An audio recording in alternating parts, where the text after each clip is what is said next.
Exam attend అవుతున్న ప్రతి ఒక్క స్టూడెంట్ టాప్ కాలేజ్లో టాప్ ఇన్స్టిట్యూషన్ అడ్వాన్స్డ్ క్లియర్ చేస్తే ఐఐటి కాలేజ్లో జాయిన్ అవ్వాలనుకుంటారు. జేఈ మెయిన్ స్కోర్తోనే జాయిన్ అవ్వాలనుకుంటే టాప్ ఎన్ఐటి కాలేజ్లో జాయిన్ అవ్వాలని ఎక్స్పెక్ట్ చేస్తుంటారు. టాప్ 10 కాలేజ్లో జాయిన్ అవుతే ఇంకా ప్లేస్మెంట్స్ వచ్చేస్తాయి, సెటిల్ అయిపోవచ్చు. కాలేజ్ అయిపోగానే డైరెక్ట్ ప్లేస్మెంట్తో హై ప్యాకేజ్తో జాయిన్ అవ్వచ్చు అని చాలామంది స్టూడెంట్స్ కష్టపడి చదువుతుంటారు. మరి ఇప్పుడు ఇలాంటి టైంలో జేఈకు సేఫ్ స్కోర్ ఏంటి, ఎంత స్కోర్ చేస్తే ఎన్ని మార్క్స్ వస్తే మనం టాప్ 10 ఎన్ఐటి కాలేజ్లో జాయిన్ అవ్వచ్చు అనే టాపిక్ ఈ వీడియోలో డిస్కస్ చేద్దాం. వీడియో స్కిప్ చేయకుండా చూడండి, లైక్ చేసి తప్పకుండా షేర్ చేయండి. కౌన్సిలింగ్ సంబంధించి జేఈ ఎగ్జామినేషన్ సంబంధించిన కంప్లీట్ గైడెన్స్ కోసం ఛానల్ సబ్స్క్రైబ్ చేసుకొని బెల్ బటన్ అయితే ప్రెస్ చేయండి. ఫస్ట్ థింగ్, మనకు టాప్ 10 ఎన్ఐటి కాలేజ్లో జాయిన్ అవ్వాలంటే మనకు ఓవరాల్గా ఇండియాలో మనకు కంప్లీట్గా చూసుకుంటే 31 ఎన్ఐటి కాలేజెస్ అయితే ఉన్నాయి. ఈ 31 ఎన్ఐటి కాలేజ్లో టాప్ 10 ఎన్ఐటి కాలేజ్లో మీరు కనుక జాయిన్ అవ్వాలి అనుకుంటే సేఫ్ స్కోర్, నేను చెప్పేది కన్ఫర్మ్గా రావాల్సిన స్కోర్, అంటే మీకు ఓపెన్ కేటగిరీ కానీ, ఓబీసీ కానీ, ఎస్సీ ఎస్టీ కానీ కేటగిరీ వైజ్గా ఎంత సేఫ్ స్కోర్ వస్తే మీరు ఈ టాప్ 10 ఎన్ఐటి కాలేజ్లో జాయిన్ అవ్వచ్చు అనేది కంప్లీట్గా మీకు క్లియర్ అనాలిసిస్ ఇస్తాను. సో ఫస్ట్ మనం చూసుకుంటే ఇప్పుడున్న 31 ఎన్ఐటి కాలేజ్లో మనకు టాప్ 10 ఎన్ఐటి కాలేజ్, ఈ టాప్ 10 ఎన్ఐటి కాలేజ్ అనేవి ఎన్ఐఆర్ఎఫ్ ర్యాంకింగ్ ప్రకారం మనకు 31 ఎన్ఐటి కాలేజ్లో ఫస్ట్ వన్ తిరుచనపల్లి, తర్వాత NIT Surathkal, Rourkela number 3, number 4 వచ్చి NIT Warangal, number 5 Calicut, number 6 Nagpur, number 7 Durgapur, number Silchar, number 8 Silchar, number 9 Jaipur, number 10 Allahabad, number 11 Kurukshetra, number 12 Jalandhar. So ఇక్కడ ఈ 12 ఎన్ఐటీస్ టాప్ 12 ఎందుకంటే మెన్షన్ చేసామంటే మనకు ఎన్ఆర్ఐఎఫ్ ర్యాంకింగ్ ప్రకారం టాప్ 10లో జస్ట్ ఏదో ఒక కాలేజ్ మనకు షఫల్ అయినా కానీ మనకిప్పుడు ఈ టాప్ 12 కాలేజెస్ కనుక కౌంట్ చూసుకుంటే ఇందులో టాప్ 10 కాలేజ్లో మీరు కనుక జాయిన్ అవ్వాలనుకుంటే ఇప్పుడు సేఫ్ స్కోర్ అయితే చూద్దాం మనం. ఫస్ట్ సేఫ్ స్కోర్ చూసే కంటే ముందు మనకు ఈ సేఫ్ స్కోర్లో చాలామంది స్టూడెంట్స్ ఎక్స్పెక్ట్ చేస్తుంటారు. ఎలా అంటే మనకు 3 కేటగిరీస్ స్టూడెంట్స్ అయితే ఉంటారు. కంపల్సరీగా నేను ఎక్స్పెక్ట్ చేస్తున్న కాలేజీలోనే కంపల్సరీగా జాయిన్ అవ్వాలనుకునే స్టూడెంట్స్ టాప్ 10లో కూడా, అలాగే ఈ టాప్ 10లో కూడా నేను పర్టికులర్గా నాకు కావాల్సిన బ్రాంచ్లోనే జాయిన్ అవ్వాలనుకునే స్టూడెంట్స్ ఉంటారు.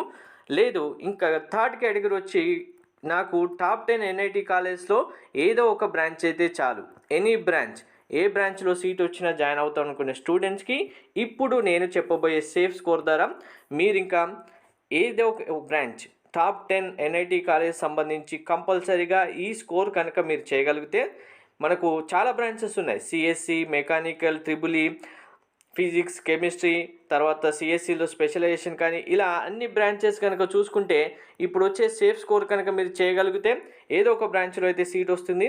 సో పర్టికులర్గా నాకు కన్ఫర్మ్డ్ బ్రాంచ్ పర్టికులర్ బ్రాంచ్లోనే రావాలి, టాప్ కాలేజ్ మనం అనుకున్న కాలేజ్లోనే రావాలి అంటే వాటికి సంబంధించి కూడా పర్టికులర్గా బ్రాంచ్ వైజ్గా కానీ పర్టికులర్ కాలేజ్ వైజ్గా కానీ 1 by 1 వీడియోస్లో అన్ని డీటెయిల్స్ అయితే నేను క్లియర్గా చెప్తేస్తాను. సో ఇప్పుడు ఈ టాప్ 10 కాలేజ్ సంబంధించి మీరు కనుక ఫస్ట్ ఓపెన్ కేటగిరీ ఓసీలో మనకు బాయ్స్ స్టూడెంట్స్ అయితే, ఎందుకంటే మనకు గర్ల్స్కి స్టూడెంట్కి ఆల్రెడీ సూపర్ న్యూమరీ సీట్స్ ఉన్నాయి కాబట్టి బాయ్స్ అయితే కనుక ఓపెన్ కేటగిరీ మీకు సేఫ్ స్కోర్ ఈ టాప్ 10 ఎన్ఐటీస్లో ఏదో ఒక బ్రాంచ్లో కంపల్సరీగా 155+ స్కోర్ చేస్తే మీకు ఈ టాప్ 10 ఎన్ఐటి కాలేజ్లో ఏదో ఒక దాంట్లో ఏదో ఒక బ్రాంచ్లో సీట్ వస్తుంది. సో ఇది సేఫ్ స్కోర్. ఇంతకంటే ముందు ఇంకా మీరు ఎక్కువ తెచ్చుకుంటే ఇంకొక 5 మార్క్స్ యాడ్ చేసుకుంటే ఇంకొక 10 మార్క్స్ యాడ్ చేసుకుంటే మీరు టాప్ 10 నుంచి టాప్ 8కి వెళ్ళొచ్చు, టాప్ 9కి వెళ్ళొచ్చు, టాప్ 7కి వెళ్ళొచ్చు, టాప్ 6కి వెళ్ళొచ్చు. అదే ఇంతకంటే ఇంకా 20, 30, 40 మార్క్స్ ఇంక్రీజ్ చేసుకుంటూ వెళ్తే మీరు పర్టికులర్ బ్రాంచ్ ఏదైతే ఎక్స్పెక్ట్ చేస్తున్నారో ఆ బ్రాంచ్లో జాయిన్ అవ్వచ్చు, లేదు పర్టికులర్ కాలేజ్లో జాయిన్ అవ్వచ్చు. అంటే మీకు ఇంతకంటే ఎక్కువ స్కోర్ ఉండాలి. ఇప్పుడు నేను చెప్పబోయేది మీ target border score, safe score, కంపల్సరీగా సీట్ రావాలి అనుకునే స్కోర్ ఇది. సో ఇది 155 ప్లస్ అనేది మనకు కొన్ని షిఫ్ట్ హార్డ్ షిఫ్ట్ ఉంటాయి, కొన్ని ఈజీ షిఫ్ట్ ఉంటాయి, మనకు పర్సంటేజ్ తీసిన తర్వాత ర్యాంక్ ఇస్తారు కాబట్టి సో ఇది డిఫరెన్స్ వేరీస్ అనేది హార్డ్ షిఫ్ట్ ఉంటే 150 అయినా కావచ్చు, ఈజీ షిఫ్ట్ ఉంటే 160 అయినా కావచ్చు ఓసీ స్టూడెంట్స్ సంబంధించి. నెక్స్ట్ ఓసీలో గర్ల్స్ స్టూడెంట్స్ అయితే కనుక మీరు ఆల్మోస్ట్ 148 ప్లస్. సో ఇక్కడ ఇప్పుడు నేను చెప్పిన స్కోర్ ఉంది కదా, ప్రతి ఒక్కరు ఇలా ఈజీ హార్డ్ షిఫ్ట్కి ప్లస్ ఆర్ మైనస్ యాడ్ చేసుకోండి. అలాగే పర్టికులర్గా నేను అనుకున్న బ్రాంచ్లోనే కంపల్సరీ రావాలి సేఫ్ స్కోర్ అంతే కనుక ఇంకా మీరు 200 నుంచి 220 ప్లస్ వరకు స్కోర్ చేస్తే కనుక పర్టికులర్గా మీరు ఎక్స్పెక్ట్ చేస్తున్న బ్రాంచ్ అయితే రావడానికి మ్యాక్సిమం స్కోప్ ఉంటుంది. ఇది ఓసీ స్టూడెంట్స్ సంబంధించిన సేఫ్ స్కోర్. బాయ్ స్టూడెంట్స్ అయితే 155 ప్లస్ కంపల్సరీ ఉండాలి, గర్ల్స్ స్టూడెంట్స్ అయితే 148 ప్లస్ సేఫ్ స్కోర్ అయితే ఉండాల్సి ఉంటుంది ఏదో ఒక బ్రాంచ్ కావాలనుకుంటే. సో పర్టికులర్ బ్రాంచ్ కానీ పర్టికులర్ కాలేజ్ కానీ రావాలనుకుంటే ఇంకా 10 ప్లస్ 20 ప్లస్ 30 ప్లస్ స్కోర్ మీరు యాడ్ చేసుకుంటూ వెళ్ళండి, మీకు ఈజీగా అర్థమైపోతుంది. నెక్స్ట్ మనకు ఓబీసీ అయినా సరే ఈడబ్ల్యూఎస్ అయినా సరే స్లైట్ డిఫరెన్స్ ఉంటుంది కాబట్టి ఓబీసీ అండ్ ఈడబ్ల్యూఎస్ స్టూడెంట్స్ సంబంధించి చూసుకుంటే కనుక కంప్లీట్గా ఒక 5-6 మార్క్స్ డిఫరెన్స్ వస్తుంది. 5-6 మార్క్స్ ఈడబ్ల్యూఎస్ స్టూడెంట్స్కి ఎక్కువ రావాల్సి ఉంటుంది. సో 5 or 6 మార్క్స్ మీరు ఈడబ్ల్యూఎస్ స్టూడెంట్స్ ఎక్కువ యాడ్ చేసుకోండి. సేఫ్ స్కోర్ కనుక చూసుకుంటే ఓబీసీ స్టూడెంట్స్ అయితే 143 ప్లస్ మార్క్స్ అయితే రావాల్సి ఉంటుంది. బాయ్స్ అయితే అదే గర్ల్స్ స్టూడెంట్స్ అయితే ఆల్మోస్ట్ 135 ప్లస్ మార్క్స్ అయితే వస్తే మీకు సేఫ్ స్కోర్ ఉంటుంది. కంపల్సరీగా ఎక్కడో ఒకసారి సీట్ అయితే రావడానికి మ్యాక్సిమం స్కోప్ ఉంటుంది. సో ఇక్కడ మళ్ళీ చెప్తున్నాను కదా, మీ వచ్చే షిఫ్ట్ బేస్ చేసుకొని ఈజీ షిఫ్ట్ హార్డ్ షిఫ్ట్ అనేది మీరు మార్క్స్ అయితే ఇక్కడ ఇది మీడియం పేపర్ అని ఎక్స్పెక్ట్ చేస్తే మనకు 143 అనుకున్నాం అనుకోండి, ఈజీ పేపర్ అయితే ఇంకో 7 మార్క్స్ 8 మార్క్స్ ఎక్కువ రావాల్సి ఉంటుంది. హార్డ్ పేపర్ అయితే దీనికంటే కొంచెం తక్కువ, ఇంకొక 3 మార్క్స్ 2 మార్క్స్ డిఫరెన్స్ వచ్చినా no problem. Next SC ST category సంబంధించి చూసుకుంటే కనుక ఎస్సీ కేటగిరీ సంబంధించి స్టూడెంట్స్ అయితే కనుక మీకు సేఫ్ స్కోర్ 120 ప్లస్ కనుక మీరు స్కోర్ చేయగలిగితే టాప్ 10 ఎన్ఐటీస్లో మీరు కంపల్సరీ సీట్ వస్తుంది.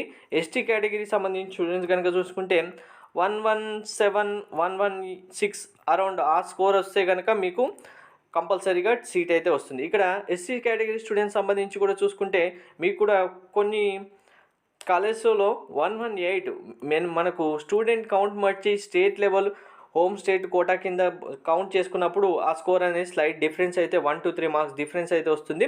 సో ఇప్పుడు నేను చెప్పబోయే సేఫ్ స్కోర్ లోపల మీరు ఉంటే కనుక మీరు కంపల్సరీగా ఈ టాప్ 10 ఎన్ఐటీస్లో సీట్ అయితే వస్తుంది.